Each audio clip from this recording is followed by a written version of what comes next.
Bonjour tout le monde, ici Sharda et on se retrouve dans ce 18e épisode de Tutoterra, donc épisode qui va porter sur le golem. C'est la suite de l'épisode sur le temple de la jungle, mais je le mets, c'est quand même le 18e épisode, pas le 17e. Donc pour cet épisode, on va se focuser seulement sur le golem. Donc vous avez ramassé les Lizard Cell, donc aussi j'avais oublié de mentionner, les monstres drop aussi le Lizard Cell avec un 2% de chance. Donc vous en avez ramassé dans le donjon, dans les coffres, vous en avez droppé sur les mobs. Maintenant, il est temps de l'utiliser sur le boss. Donc vous voyez ici l'hôtel, le petit lizard cell qu'on peut utiliser. On va pas l'utiliser tout de suite parce que sinon on va se faire péter la gueule. C'est pas un boss qui est très difficile, je vous préviens tout de suite. Mais voilà, si vous êtes pas préparé ou si vous y allez comme un bourrin, il fait quand même mal. Après, je pense que je vais vous montrer une technique pour le battre. C'est ma technique à moi quand j'ai besoin d'un peu d'argent pour un peu d'argent rapidement, je farm. C'est un boss qui est très facile à farmer. C'est un peu long, c'est une technique vraiment, vous la faites, vous allez à AFK et vous revenez 5 minutes après quand le boss est mort. Donc pour ce faire, vous allez avoir besoin de blocs, pas des, vous pouvez pas prendre de blocs du Lizard, donc je vous conseille de prendre des blocs, juste des blocs normaux. N'importe quoi, j'ai été en chercher un peu des blocs de boue à l'extérieur, donc on s'en fout un peu de quel bloc c'est. Et vous faites un petit... Oups, c'est pas ce que je voulais faire. Un petit chemin de... voilà, une petite plateforme en haut de ça, donc une petite plateforme qui doit être accessible. Donc là, je vais juste tuer toutes les flying snakes qui m'énervent, merci. Petite plateforme en haut, comme ça, tranquillement. Sur toute la longueur. Vous allez vous laisser une ouverture éventuellement, mais on n'est pas là pour l'instant. J'ai pas assez de blocs. Bon, c'est pas, ça va être notre ouverture ici. Et vous allez avoir besoin de rails. Donc ça, j'ai oublié de vous le mentionner dans l'épisode d'avant, puisque l'épisode ne portait pas sur le boss. Mais vous allez avoir besoin de rails pour cette technique. Donc des rails, c'est très simple. Vous avez besoin d'un fer et un bout de bois pour avoir 30 rails. Donc là, j'ai pris 2 stacks de rails pour être sûr. Je vous conseille 2 stacks de rails, ça va être le mieux, je pense. Après, vous faites ce que vous voulez. Et vous allez aussi avoir besoin de toutes les Spiky Ball Traps que vous avez récoltées dans le donjon. Donc vous les prenez tous dans le donjon et vous allez les utiliser pour le boss. Donc vous me voyez peut-être venir. On prend les Spiky Ball Traps, on les met en dessous. Comme ça, donc là il va en manquer quelques-uns un bout, mais c'est pas tellement grave. Est-ce que je peux faire ça? Non, je peux pas utiliser Smart. Hein. Le Smart Cursor pour les placer, c'est pas bien grave. Toi tu meurs, merci. Et voilà, donc il en manque 3, c'est parfait, c'est exactement la zone qu'on avait besoin. Oups, tac tac tac. Vous allez aussi avoir besoin du téléporteur comme j'avais mentionné dans le dernier épisode. On va faire une petite encoche ici, vous voyez j'ai descendu 3 blocs de terre, les 3 blocs qui manquaient, ça a super bien donné. Vous allez mettre le téléporteur là, le premier. Le deuxième, on va enlever 3 blocs de boue ici, on va mettre le deuxième téléporteur juste ici. Et vous allez vraiment m'énerver. Merci. Et vous allez mettre des rails. Voilà. Donc on va mettre des rails un peu partout. J'ai oublié un détail et je pense pas que je vais pouvoir en faire. J'ai oublié un détail. Ça va pas être pratique. Il va falloir des rails pression. Je fais un petit ellipse qui sort d'aller me chercher des rails pression. Donc des rails avec des plaques de pression dessus. Hein. Je vais faire un petit ellipse. Pour aller chercher des rails pression, prenez-en 5-6, ça va faire l'affaire. Petit ellipse, je reviens. Re tout le monde, donc désolé, j'avais oublié, mais c'est petite plus plate, donc là j'en ai 7, ça va être amplement suffisant. Donc vous allez faire des petits trous un peu partout, donc 4, 5, 6, et on va mettre le dernier ici, 7. Ah non, je suis désolé, je me suis trompé. On va pas en mettre 7 comme ça, vous allez en avoir besoin d'un à chaque extrémité des téléporteurs évidemment, parce que faut bien les activer ces téléporteurs là.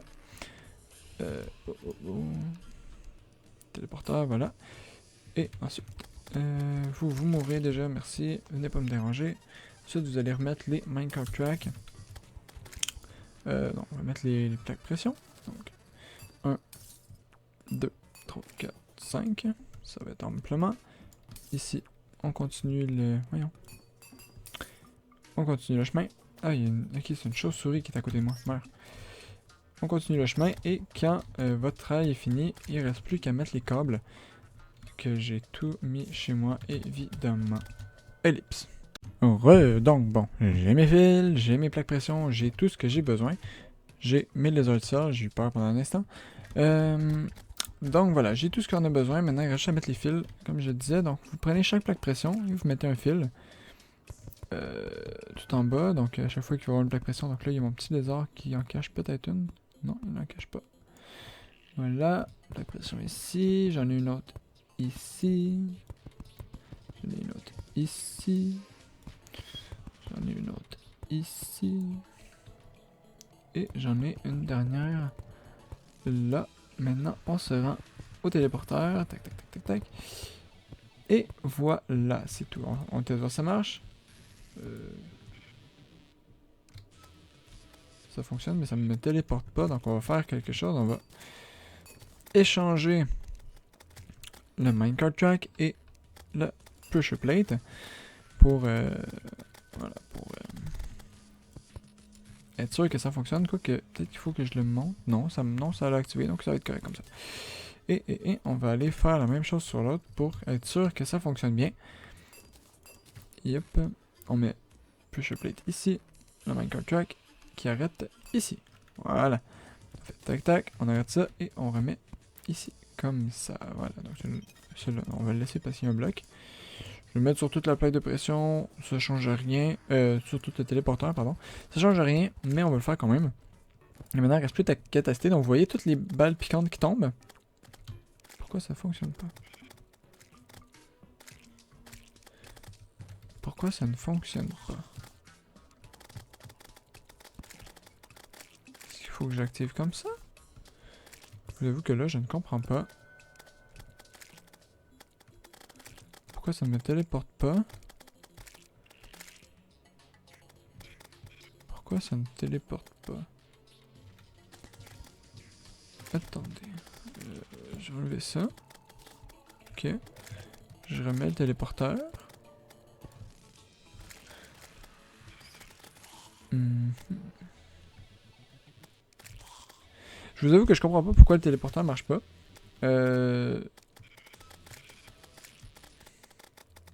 Pourtant ça marchait. Bon, je fais une ellipse, je vais vous reprendre dans mon temple à moi. Donc c'est le même système que j'ai fait, mais moi il fonctionnait.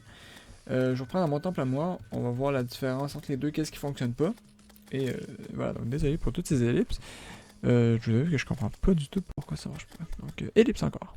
Donc on se retrouve dans mon monde à moi. Donc vous voyez, moi mon monde est grand, donc mon donjon est un peu plus immense. Il y a beaucoup plus de couloirs. Notamment j'en ai fait une sortie ici pour arriver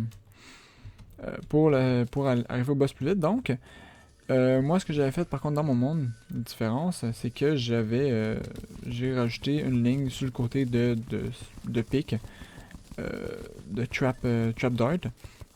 C'est pas... ça change pas grand chose, sincèrement, ça fait un petit peu plus de dégâts.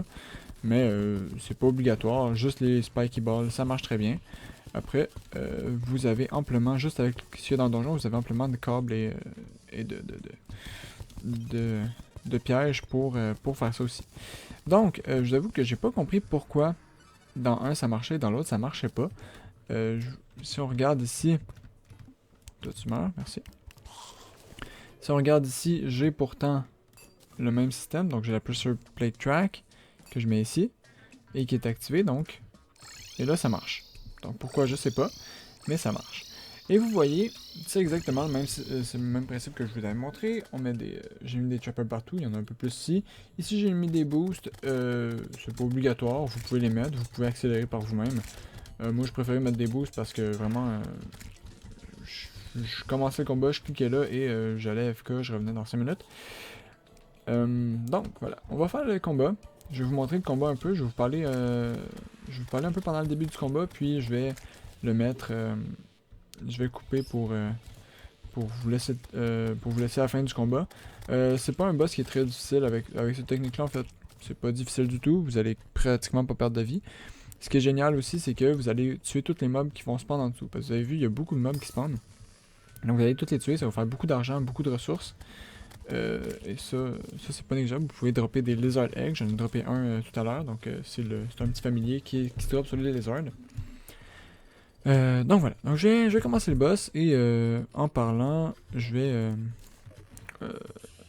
voilà, je vais en le tuant, donc en roulant sur les tracks, vu que j'ai pas vraiment besoin de me concentrer sur le boss, je vais pouvoir vous expliquer un peu comment il fonctionne. Donc c'est parti, vous voyez le boss ici. Le boss va vous lancer des points, donc je vais juste tuer lui avant parce qu'il va me déranger. Le boss lance des... vous voyez, il vous tire ses points. Bon, là, je vais essayer de freiner un peu, ça va pas marcher, mais c'est pas grave. Ok. Il vous tire ses points de temps en temps. Donc si son point se fait attaquer, par contre, il va être bloqué. Et pour le détruire, vous devez détruire sa tête, mais vous devez aussi... non, vous n'êtes pas obligé de détruire ses points, mais vous pouvez détruire ses points. Ce qui le rend très inoffensif pour la première partie du combat. Rendu à moitié de vie, je vais juste baisser le son du jeu un peu parce que c'est un peu fort. Paramètres. Je vais enlever le son tout simplement, voilà. C'est un peu dérangeant, le twing, twing, twing. À la moitié du combat, vous n'êtes pas obligé de vous concentrer sur le combat parce que voilà, ça donne un peu mal à la tête, je vous avoue. À la moitié du combat, le boss va perdre sa tête, littéralement. Donc, sa tête va s'envoler. Sa tête va traverser les murs. Et va vous lancer des rayons. Donc, ça non plus, c'est pas très grave. Généralement, elle va venir se loger un peu en haut de vous. Et vous tirer des rayons. À cette vitesse de croisière, vous allez éviter la plupart des rayons. Même si vous en prenez de temps en temps, c'est pas grave. Les rayons traversent les murs, comme vous pouvez le voir. Et ça va être encore son corps qu'il va falloir détruire. Donc, son corps, il va rester à terre. Et vous allez pouvoir le taper avec juste les Spiky Balls vont faire le travail pour vous. On va juste faire... Okay. C'est pas mal tout pour le boss. Pour ses drops, vous allez voir après, donc il drop la meilleure pioche du jeu. Est-ce que c'est la Pixa? Ouais, je pense que c'est la Pixa. Donc c'est la pioche la plus puissante du jeu qui permet de miner déjà vraiment les Lizard Blocks. Qui sont les blocs du temple. Vous voyez, il y a sa tête ici. Donc sa tête, on peut pas l'attaquer, c'est la Golem's Head. C'est son corps qu'il faut continuer à taper. Son corps, là, ses points ont été détruits par les Spiky Balls, donc il les lance plus, là, c'est vraiment la tête qui nous attaque. Et la tête qui lance des rayons, mais vous voyez, il n'est pas capable de nous jeter parce qu'on va beaucoup trop vite pour elle. Voilà. Il drop la Pixa. Il drop aussi une arme. Il drop beaucoup d'armes. En fait, il drop je pense que c'est un Ray Gun. C'est une arme qui tire des rayons laser jaunes. Il donne une arme de mêlée qui fait un peu l'équivalent de son point. Donc ça tire un point qui va assez vite, qui fait assez mal et que ça fait beaucoup de recul. Donc c'est vraiment la même attaque que lui. Ça tire son point. Il drop aussi un golem. Ah, il a été tué, donc on va débarquer de là. Ça donne un peu mal à la tête cette technique, mais c'est assez efficace. On attend que les petites Spiky Balls soient retombées et vous voyez, déjà on peut commencer à regarder. Il y a beaucoup de loot à terre. Donc il y a des Mic qui sont morts.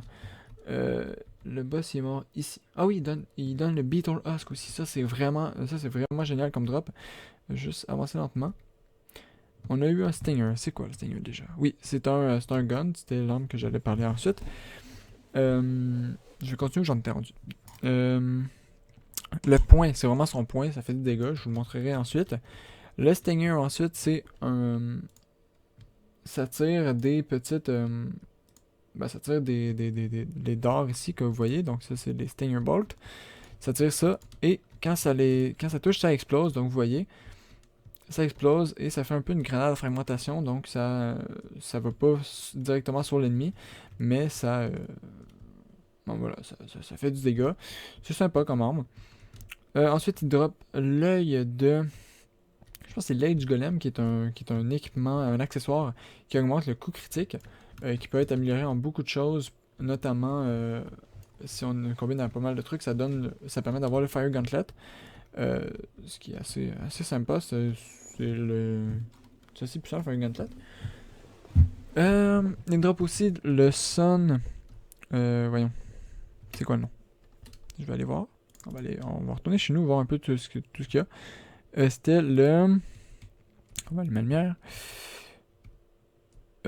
Protection, non, c'était dans Boost. Le Sandstone, voilà. C'est un matériau déjà qui peut être combiné à la Moonstone. Ça augmente tous les stats si utilisé pendant le jour. Donc la Moonstone, vous notez, c'est toutes les stats utilisées pendant la nuit. Ça drop le Eye of the Golem. Donc là, il y a un téléphone qui sonne. Ça donne 10% de coups critiques.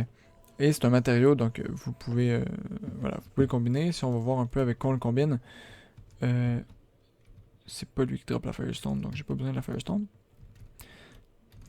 Si on va voir un peu avec quoi il combine, monsieur le guide. Vous voyez, vous pouvez en faire Destroy Emblem, qui lui-même permet, bon là on peut pas le voir, mais si combiné avec le Avenger Emblem, ça permet d'avoir le Destroy Emblem, qui lui-même permet de faire les... si combiné avec un certain gant, permet d'avoir le Fire Gauntlet. Donc, voilà, je crois que ça permet d'avoir le gant mécanique, qui lui, combiné à la Firestone, permet d'avoir le gant... le Fire Gauntlet. Donc, désolé, c'est vraiment un craft qui est assez long, mais qui est très puissant au final, donc ça vaut la peine. Voilà, ça drop le Beetle Husk aussi, qui permet d'avoir l'armure de la Beetle Armor, qui est l'armure que je m'étais servi contre le Duc Ficheron, voilà. Donc, vous voyez, c'est l'armure qui est ici. Pour faire l'armure, vous allez avoir besoin par contre de l'armure de tortue, donc casse tortue, armure de tortue et les bottes de tortue. Ça permet aussi de faire les ailes, le Beetle Wing. Ils en faut 8, donc là j'en ai droppé 3, mais vous voyez, comme j'avais récolté une dizaine de Lizard Power Cell pendant le donjon, c'est facile à faire. Moi, si vous remarquez, j'en avais 35 avant de commencer le boss, je suis rendu à 37, il me semble. Ouais. Donc, j'en ai droppé sur le... Ben, pas sur le boss, mais sur les mobs qui sont morts en même temps que le boss. Donc, cette technique-là, c'est vraiment un boss qui est renouvelable à l'infini. Parce que, voilà, vous droppez autant de ressources que ça vous en coûte d'en faire. Donc, c'était pas mal tout pour ce boss. Il débloque rien en particulier. Il débloque juste vraiment des équipements, la Pixa, évidemment. Bon, ça, c'est quelque chose d'assez particulier. C'est la piche la meilleure du monde. Mais, sinon, il débloque rien de particulier. Donc c'est vraiment pour le stuff que vous le faites. C'est pour ça qu'on peut le faire aussi facilement d'ailleurs.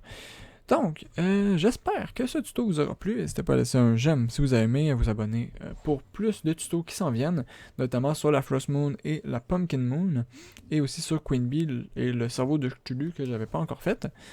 Et n'hésitez pas à me dire en commentaire si vous avez apprécié la vidéo ou si vous aviez d'autres trucs pour le battre, donc vos propres trucs. N'hésitez pas à me les partager, ça me fait toujours plaisir de les entendre. Et sur ce, je vous dis à la prochaine. C'était Sharda dans ce 18e tuto. Terra. Allez, au revoir tout le monde.